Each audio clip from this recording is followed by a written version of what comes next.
Hey, you know what time it is. It is Facebook Live. It's the Ask Jason question series where we ask questions, or no, people ask us questions and we answer questions about firm growth. I'm going to tilt my camera down just a little bit. So welcome. It's every Monday at 2 p.m. Eastern. You know, we have a great question. And here's the question. How do you know when to end a relationship with a client? That is a huge question. But before we do, I want to invite you to Thriveal's Incubator. But guess what? I can't because it's sold out. You actually can't come. Bummer. So Thriveal's Incubator. But you know what? You can go to thriveal.com/incubator and you can fill out a waiting list. You'll see the waiting list is under the big red words that say sold out. So thank you to Intuit and our sponsors who helped us share that. We got people coming from all over the country to participate in the Thriveal Incubator, which we used to do online. We now do it live.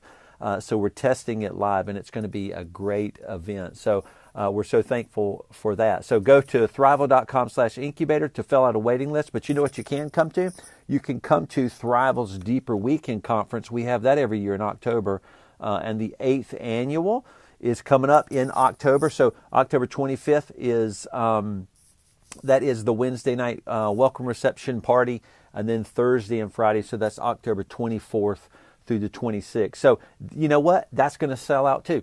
Deeper Weekend sold out last year, so it's going to sell out this year. So go to dw.thriveal.com, and hit register, and with a code DW18, you get some money off. So let's jump to our question. This is a great one. How do you know when to end a relationship with a client? So this is a good one. There are a lot of reasons why you would end a relationship with a client, right? And one of those is if the relationship is not valuable enough. That is, you're not getting enough good things out of the relationship, then it means to stay.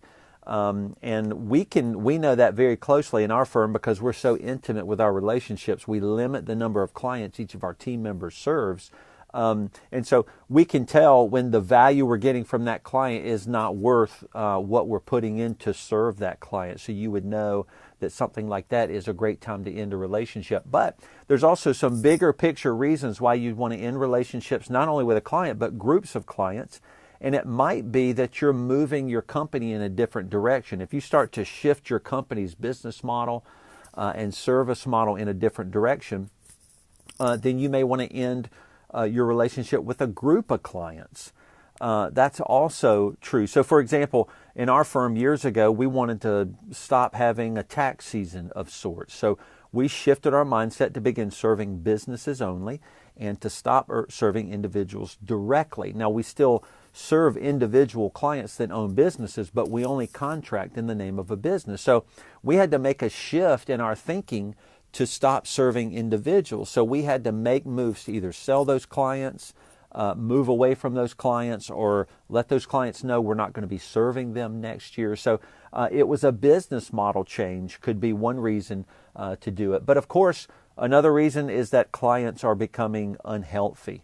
They're starting to hinder you from doing healthy things. So as a firm, you can become unhealthy when you allow certain clients to control your business. So if they start to control you, control your health, control the health of your firm, or in some way prevent you from growing and moving on and doing other things, if they hold you back and make you continue to do things to them and for them the way you've always done it, they won't listen to you, they won't allow you to change, then it might be time to end a relationship with a client.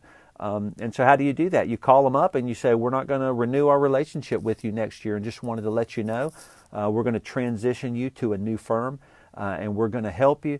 And we like to tell clients we're not going to hurt you in that process. We're going to take care of you as you transition to another client. But I've fired groups of clients at one time, and it was unhealthy for us when I did that. So you got to remember there's always that balance of maintaining and keeping your cash flow.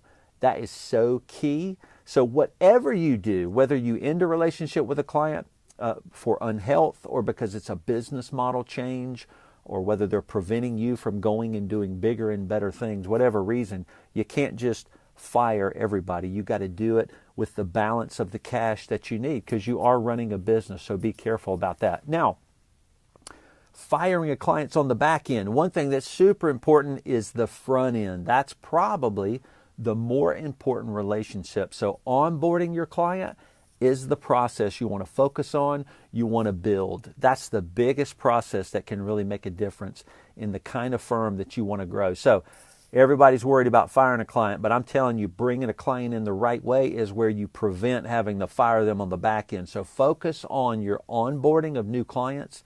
It takes us a month and a half to do it, at least, so we can make sure we're a right fit for that client. So thank you for tuning in for this week's Ask Jason Question series. We really appreciate you following me and following Thriveal. So go to Thriveal.com and see all that we have going for you. But the incubator's sold out. Deeper Weekend's going to sell out. You want to get on these waiting lists so I get to see you and meet you at Deeper Weekend. So thanks for tuning in. We'll check you next Monday. Take care.